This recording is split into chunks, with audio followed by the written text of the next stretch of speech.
I första kapitlet här så vi imiska underfulla sannlökar och det var mitt landa om dessa här tjej siktningarna som vi finner i tog kapitel någon och så är det här Paulus han ber en bön fyra timmar som var tryckvande att de måste skilja det här bättre som var fyra färst timmar. Och vi där så kommer till andra kapitel och det visste jag för att göra till att jag läser kapitlen i Jöknon, Efesosbrevet kapitel 2 och 22 verserna. Eisne tikkon hever han gjørs livand, tikkon som dei våre og i misbrotten og syndon tikkara. Samtidig avvar levde og etter tøyer andanon og i hesen heime.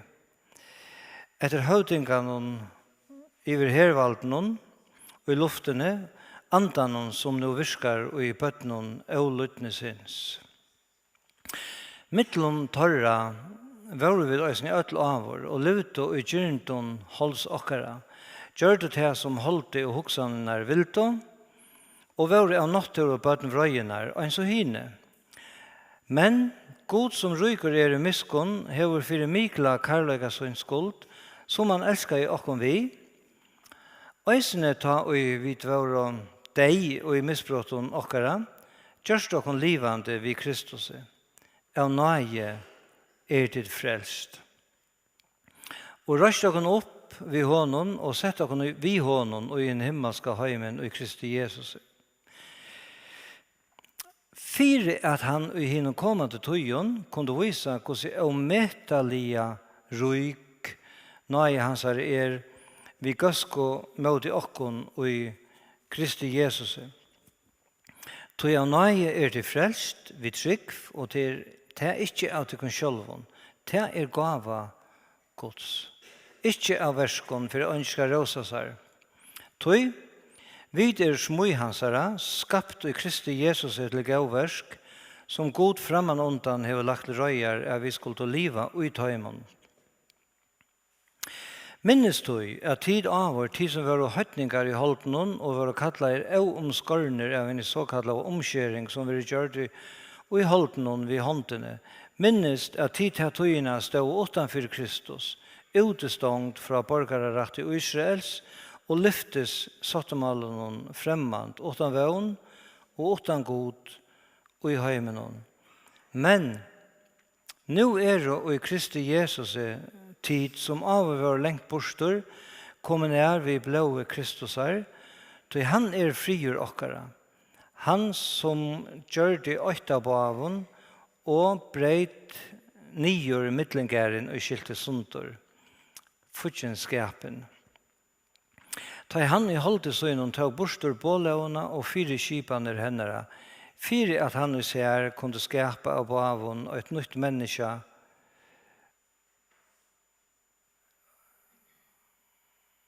Og et nytt menneske, og så løs gjøre fri. Og fire at han vid krossen kunne i øyne lika med få båar parstar skjottar vi god. Vi til at han vid hånden drep futjenskapen. Han kom og kun gjør det tikkon fri som lengt borstevåre og ta med fri som nærvåre. Tog vi hånden heva vid bare parstar og i øynen anda ekkongt til feiren. Tid det tog ikke langt fremmant og utlendigar. Nei, tid det samborgarar hina heilagra og husfolk gods. Tid som uppbyggt av grunnvødle apostlarna og profeterna og hottensteineren Kristus Jesus sjálvor. Og i honom ver atler bygningeren samanbunden og veksor til heila tempel i Herren. Og i honom ver eisene tid byggt opp vi honom til bostad Guds og i andanon. Andra kapitel han kan som allt annat runt över i skriften bytas upp hvis man byter upp i även eller så läs. Han kan bytas upp på imska matar. Men en uppbytning hentan att som vi kunna kalla det första 20 versen om eller det här frälsa av nøye vid trygg og versene fra 11 til 22, det altså høves evne ut og hettere, jøder og høytninger, samøynter og i Kristus. Anker hever kattelen denne kapitlen 4, en avur og nu kapittel, og tog at han viser av ring og støvene tja mennesken utan Kristus, og underfotle støvene tja dømen og i Kristus. Hva de frelst fra, og hva de frelst til. Og i de første 6 versene og i hese kapitlene vil jeg først vise av 6 sannleikar okkon ødel ta i vid våre utan Kristus fra versen 8 til 3. Og så gjerne 6 underfotler sannleikar støv og okkara som å komme å kjenne Kristus fra og i verset 4 til 6. Tar 6 sannleikane som jeg vil nevne om menneska utan Kristus den første hesen som stender i første verset. Øysene tikkun hever han gjørst livande. Tikkun som dei våre i misbroten og syntun tikkara. Hette det første som vi får vite fra Paulus i hese kapitlen, at vi våre dei. Vi kunne kanskje sagt støyn dei. Vi våre dei og i syntun og misbroten okkara. Og sjølv at vi kunne godt være øyla livande som mennesker, som kjøtlige mennesker, eller ja, og så være andalige deier. Og det var vi ødel fra opprona. Å være deier, det en rævlig støv å være, og en deier person kan ikke gjøre. Og det det som ligger i frelsene, det at vi kunne ikke gjøre, vidt det. Så således støvan. Å være deier i synden og misbroten, det å være skilter fra god. Alls ikke heva vi han å gjøre. At livet som god ikke til. Og årsøkken til jeg ser vana støvene, at det er misbrot og synder tørre. Eller okkara, kan vi da si. Vi kan godt gjøre det øyelig personlig til det her. Det neste i hessen versen som det avlevde ui etter tøyerandan i hessen heime, etter høvdingan over hervalden og i luftene, og andan som nu virkar og i bøttenen og lytnesins. Og i hessen her versen finner vi trutja sannleikar okkon utan Kristus. Han oppmalet det fyrir okkon, vi hessen her 6 sannleikene og i sånn versen. Den første hessen, at det stender samtid avur levde ui etter tøyer andan og i hessen heime. Og her vi tøyer andan, ja, de levde i misbrotten og syndosøynen etter tøyer andan i hessen heime. Det vil si at de leia av livsøyt etter tøy som var oppe i tøyene, til som de selv hadde hod til, og hoksa ikke om god til å lese hva det stedene. Såleis var opprona støvan til øynen og hverjon menneske av gjørende, og han sier hver han Og derfor fram vi nøktan, vi njøting og hoen som stender til alt det som i hessen heime. Det var sispilt menneskene fra opprona. Den tredje sannleggen om det, den tredje leser av øysene i øren kapitlet, øren verset om skilta, og det sånn her, som det så stender, etter høvdingene iver hervalden og i luftene. En høvdinge, eller en valdsherre, hei temerhalt av livet høyre. Paulus viser her at en anviser høvdinge hever en her som hever hervald og i luftene. Og 17 i breven och ta sätter han årahändan hövdinga och kallar han för djävulen. Det är bara i kapitel 4 och kapitel 6. Och i kapitel 6 ständer ju att han vill kalla hin önte och att han hever en anda her önskaparens och i himmelrummen. Det var tog hövdinga som människa fyllde. Den fjärde sannoliken stendur eisini i øreverset, tøyda så stendur andanon som nå virkar i bøtnon avlytnesins. Høvdingen iver hervaldenon, han en personer, djevelen, Satan. Men han eisini en ande som virkar i menneskjon. Og i 4 Korinthbrev 2 stendur at han ande heimsins. Og han en motsetning til heilige andan. Paulus påpekar her også at han virkar begge i luftene, i allheimen som holdt, men også i hver øynstøkken menneske. At han virkar, som det stendur, merker at han avhaldande virken. Det samme som stendur om veldig og styrke Kristus her samme år, som stendur om veldig og styrke Kristus her som virkar, stendur i kapitel 8, vers 19. Og hesen anden, han virkar i bøtnon og lytnesins. Ødel ofrelst mennesker kommer under dette høyte, bøtnon og lytnesins. Teir oløyen og i opprøstre og i møte gode. Den femte sannløyken og i hesen her versen og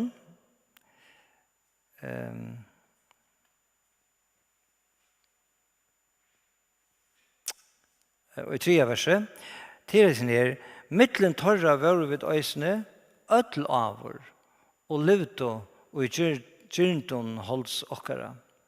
Gjør det her som holdte og hoksanen vildo. Paulus sier det samme om seg og om jødafeltet som han i øreverset sier om høytningar, at de levde utøy. Det vil si at det var en livshattor, en levnavur, de levde i gyrndon og gjør det her som holdte og hoksanen vildo. Og han satte sannløyken om deg, det var hesen som det stendur i hesen versen, vi endan av versen, og våre av natur og bøtten, vrøyenar, og så hine. At vi av natur og våre og bøtten, vrøyenar, merker vi røynt å være til at vi våre født og i synd. Og vrøyen som vi våre under, det var eisa vrøye gods. Paulus er jo just bant frem undan tåsa om bøtten og lytnesins, og her skøyter han så på i, til han tåsa om bøtten vrøyenar, ans og hine. Og minner dere enn for at her ødel menneske og i råkna, til det som ligger i årene ans og hine. Ønsken sloppen undan av være og i hese rævelige støv. Men etter hese her vånleis og støv og okkara, utan Kristus, og vi kunne enda takka det, deg og i synden og misgjøren okkara, levde etter tøyer andan og hesen høyme, etter høvdingan og iver hervalden i luftene, vi var bøtten avlytnesins, levde i gyrndon hals okkara, og vi var bøtten vrøyenar. Men så kommer et avmedelig underfullt skifte i hesen kapitlen. Ta i Paulus så skriver i 4 verset, men god. Og det gjør atlan monen. Men god. 2 underfotler. Vi kunne Och men då kan det Paulus han har skriva allt det här nere i 6 rävlig och sannolikan om människa utan god att han glädde sig till att komma till detta att kunna skriva men god och han föddes ej vita det här. Och nu sagt det så lös årene men god syna åt mest tøyande siande og hovekjande omskifte og i öllun bókmentum.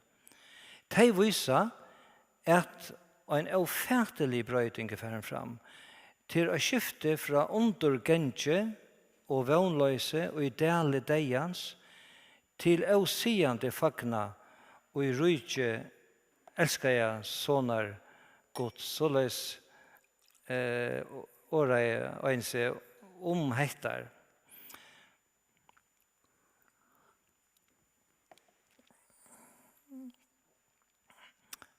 Og eisen her, og eisen her trim versen, eller hesen trim versen, det 6 underfotler sannløykar som Paulus nå viser av.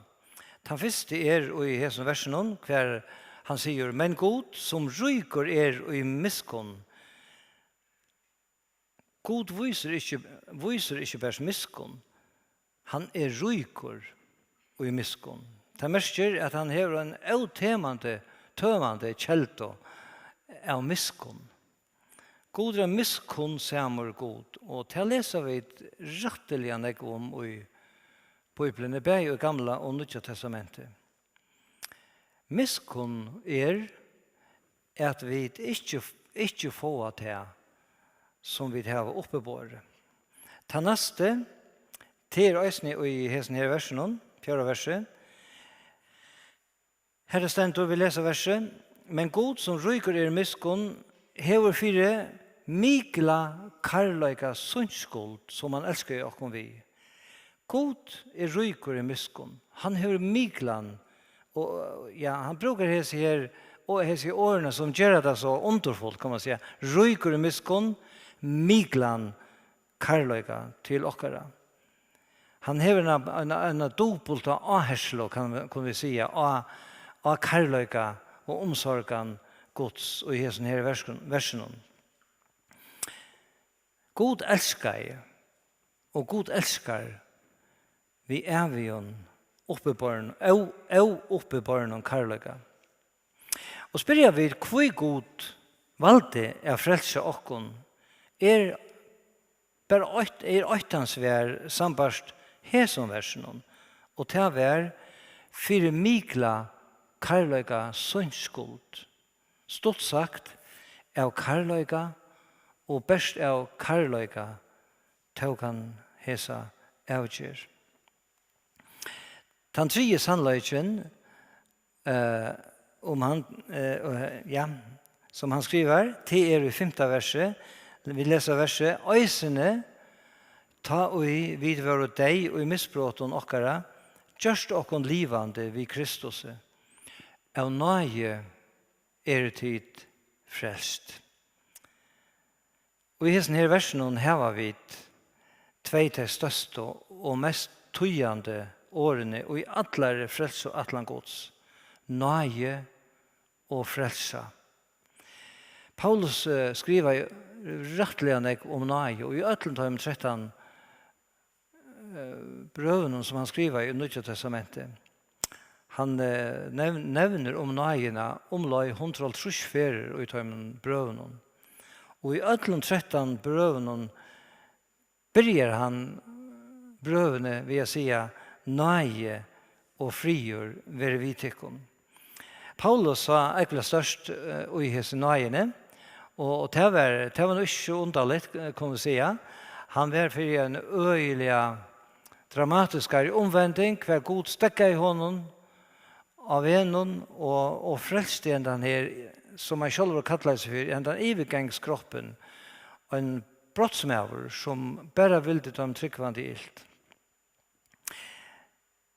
Miskon at vi ikke får at det som vi har oppe på. Nøye at vi får at det vi ikke har oppe på.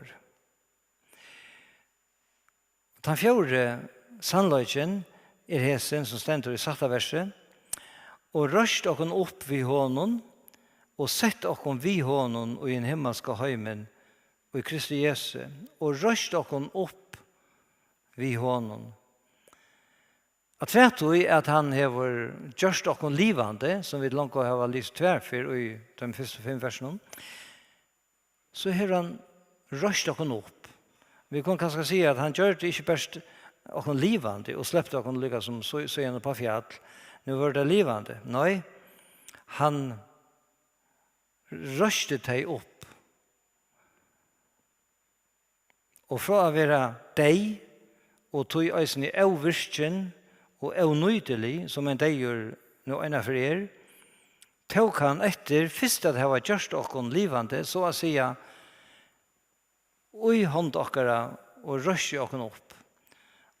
Og til var vi kraftene, han røste seg sjølvan opp vi, som vi leser om i 1. kapitlet.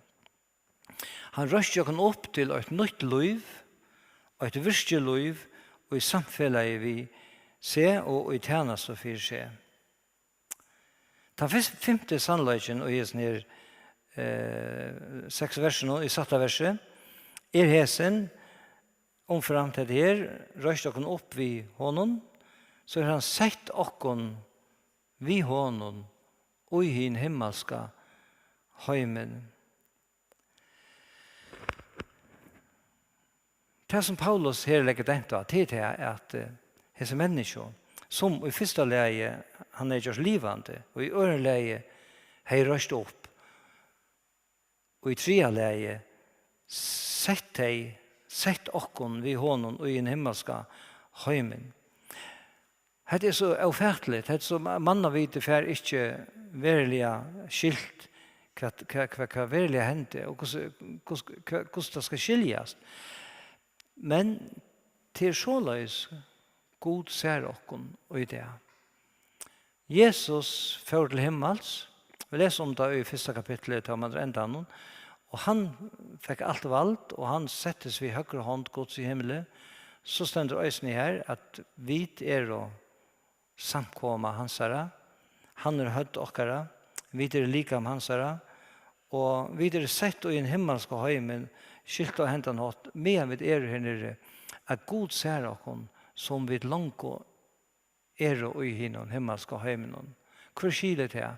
Men skulle det ikke finne okkon til at har haft ærefrykt for ometelig og sikning som kommet iver okkon.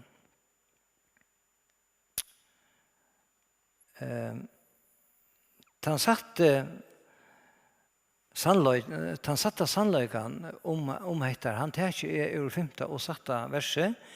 Tar det stendur og i 1. verset her stendur vi Kristus, og i 7. verset stendur vi honom, og i Kristi Jesus. 4 ferer og i 2 versen stendur personeren som gjør det alt dette. Og det her gjør Paulus øylenek vi, han nevner dette, vi honom, og i honom, han setter at alt brevet, en 20 ferer, og atter viser at det Kristus som har gjort alt det her. Han røpte her ute, det fullgjørst. Han måtte fære inn i deian. Han måtte teka alle syndene av seg. Og nå det vi som fri. Hvis vi fære til kjente vers, her stendt det her, fyrir at han og i hinnom kommande, han sett okkur i en himmelsk heimen, fyrir at han og i hinnom kommande tøyen kunne vise oss om etalja ruik nøye, hans vi gasko, og i møte okkur i Kristus Jesu. Nå sier Paulus her en årsøk fyrir at god har frelst okkur av nøye, gjørst okkur livande, røst okkur opp og sett okkur i en himmelsk heimen. Anker til vi spurs, hva må vi for å gjøre til å komme til himmels? Her svar, han fer at og i hine kommande tøyen Av visa hvordan ometelige rik nøye hans her vi gøske imot i okken i Kristi Jesu. Og i hinnom kommande tøyen kunne øysene være tøyt. Og i atler æver. Det er året mestjer. Da Paulus her lyser nøyene som Kristus viser, og fer av visa i atler æver, sier han ikke best at det er nøye, men rik nøye, og ikke best rik nøye, men ometelige rik nøye. Og det er ometelige rykt. Jeg vil under en ometelige rykere nøye. Og her i versen her stender at god for at, eller det stender ikke i versen, men det er det som vi kunne skilja på seg ut i. Hva er det han mener vi? Han for å vise oss det her, da vi kommer til himmels. Jeg mener at god for at grøye fra, og i alle æver, ja, hva annet for å det gjøre, synsja, men, og han for å vise oss sånne nøye, han for å tale til oss om hvordan det kostet i hånden, kanskje holdt atter frelse atlan sånne fra opphavet, hvordan alt oppstod, og ta i han tog hans avgjør om å sende sin egna son her nye, hvordan det kostet i hånden, hvordan det kostet i sin i hans affære i jøknen, og så framveis. Hette kanskje bærsnækka vi kunne umynda okkon, men her stender i øtlom føren til at han fer å vise okkon, et eller annet. Hvordan ometelige ryk nøye hans vi gøske mot okkon i Jesus. Og en har sagt av hendet at da vi kommer til himmels, da vi så løs, himmelen vil skole i okkara, god vil læreren, nøye hansara vil evne, vid vil nærmenganer, og skola skøye værer og i atler æver. Så kommer vi kanskje til teipa i versene som kjentas oftast endertidsen i øren kapitlet. «Tog av nøye de frelst, vid trygg, og det ikke at du kan sjølvun, det gava gods, ikke av verskon, for at andre skal råsa seg. Han endertrekker det her, av nøye de frelst, som jeg har sagt bort fram og undan. Her legger han så at treat, vid trygg.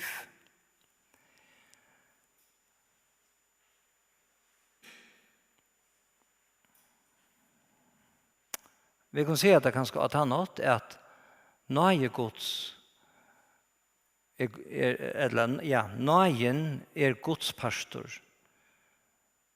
Vi trygg okkara pastor. Og i Kristi Jesus gjør det god alt verste. Vi skulle best tryggva. At tryggva til å lyta og Og ta vi tryggva versen om Kristus gjør det, være vid frelst. Av nei. Vi kan se at det er sant av 4 virkskifter og is ner, og is som bare versen og setter det opp på enda måten. Og tog av nei det frelst, vid trygg, og 4 ting nevner han. Til ikke av til sjølvun, til gava gods, til ikke av verskon, for at ånden skal råsa seg. Han slår ekvelig fast at vi tar ånden vi frelseverska gjøre. Vi får ånden gjørs vitta, og skulle heller ånden gjøre vitta, til at så kommer vi bare bostor fra det, heller enn til det.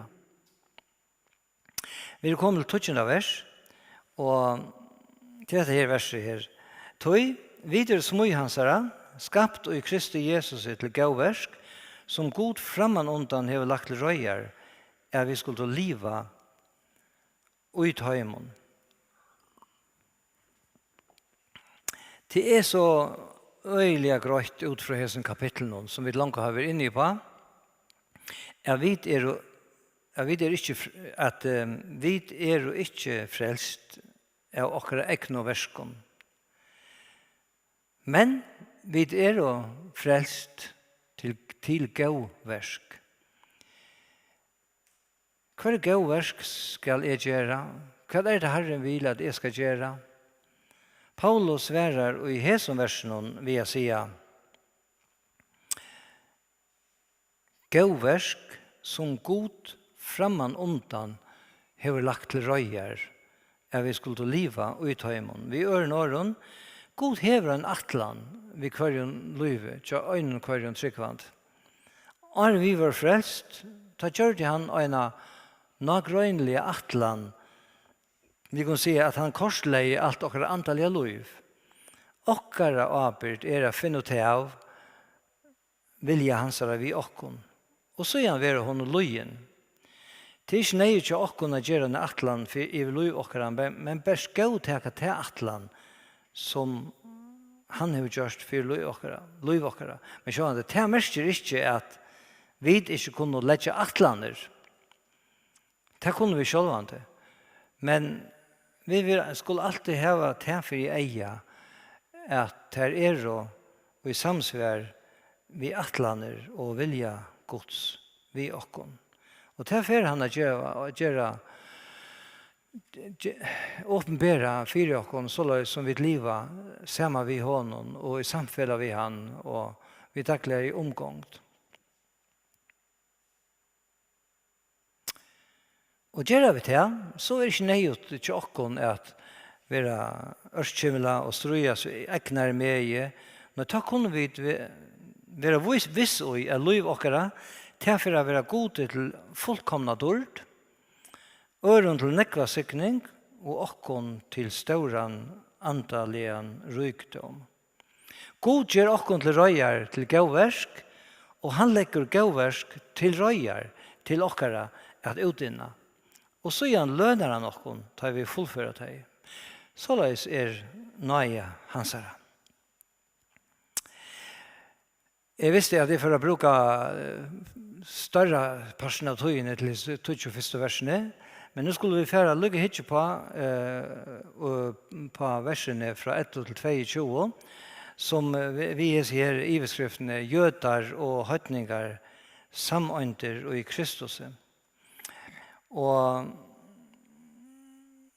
11. vers sier minnest tøy at tid og avur tid som var høytningar i holden og var kattler av omskårene av henne så kattler av omskjering som var gjort i holden i håndene. Jeg vil stekke her, bare nevne her om avur som stender i sånn kapittel. Stender 4 ferier, og vi har langt nevnt 2 ferier, og i ørenvers 23 verset tar seg han om avur. Nå tar seg han etter i hesen versen. Minnestid er tid avur. Og så taler han om at vi var kattler av omskårner av henne såkallet av omkjøring. Det kommer han inn av omkjøringene som fører fram under jødedommen og viser av dette her at de var utenfor Kristus og hadde ikke vi god å gjøre, heller ikke gjør noen jødedommen eller gjør noen som folk, Guds Israel. Og det var omskåren. Og det var et nyrande år som var brukt, som jødene brukte møtvis høytningen og tider omskårene. Til annet sier, var just det som David sier om Goliat, da Goliat kom mot honom. Hvor er det omskårene filister som kommer mot honom? Bare for å lukke nevne det. Men i 12. verset, her leser vi det her, minnest, sier han så øyneforsatt. Han ber dere minnast det her. Og det kan kanskje vite, virkelig synes rundt at skulle vi bli minnast? Ja, vi skulle minnast at han hatt, at vi gledes over, at her vi ikke langer, vi som tryggva av Jesus. Hettar, minnest at tid til tøyene stod utenfor Kristus, utestång fra borgerrett til Israels, og lyfte sottmålen og fremmand, utan vevn og utan god i heimen. Det hever en relasjon i til jødedom, kan vi si, om lyfte sottmålene og borgerrett og Israel så framvegis. Og det er kanskje ikke som vi som føringer eller høytninger her hever kanskje ikke så større tøytning, og til jeg vet det at vi som var utan vevn og utan god i heimen, hvordan underfullt det at vi nå kjenner han. Og dette skulle vi minnast, sier han. Så 13. vers, men nu er det i Kristus Jesu tid som avår var lengt bostor kommer nær vi blå kryssar, et ometallig underfullt vers. Og han sier, som det langt har vinnet på, fjärde verset, men god, og nu sier han, men nu er det i Kristus Jesu tid som avår var lengt bostor. Og der var vi, men vi er kommet nær, og alt hendte av øynhatt, og det var vi blå Kristus her. Og vers 14 og 15, «Tog han frigjør okkara, han som gjør det åtta bavon og breit nyer middelgæren og skilte suntor, futjenskapen, tog han holde søgnen, tog bostor bålån og fyrirskipene henne, fyrir at han ser kunne skapa av bavon og et menneske, et nytt menneske, og så løs gjøre fri. Og fyrir at han ved krossen hon, kunne i øyne lika med få båar, parstar, sottar, vi god, vi til at han ved hånden drep futjenskapen. Her som jeg, her nevner han ikke mindre enn 4 fyr, og i vers 14, 15 og 16, og så øyne i vers 18 om båar, parstar. Og tar bare parstar han tåser om her, det jøtar og høytningar. Og det som han sier i sin versen, skal ikke komme så lengt nå i det, det at fra at det har vært 2 folkeslø, kan vi si, og Israel, eller jøtar og høytningar, har han skapt seg et nytt menneske, som det står i sin versen her.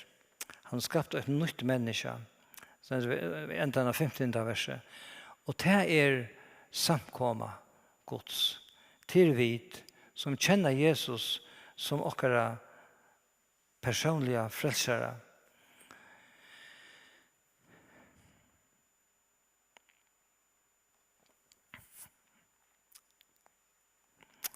Ja.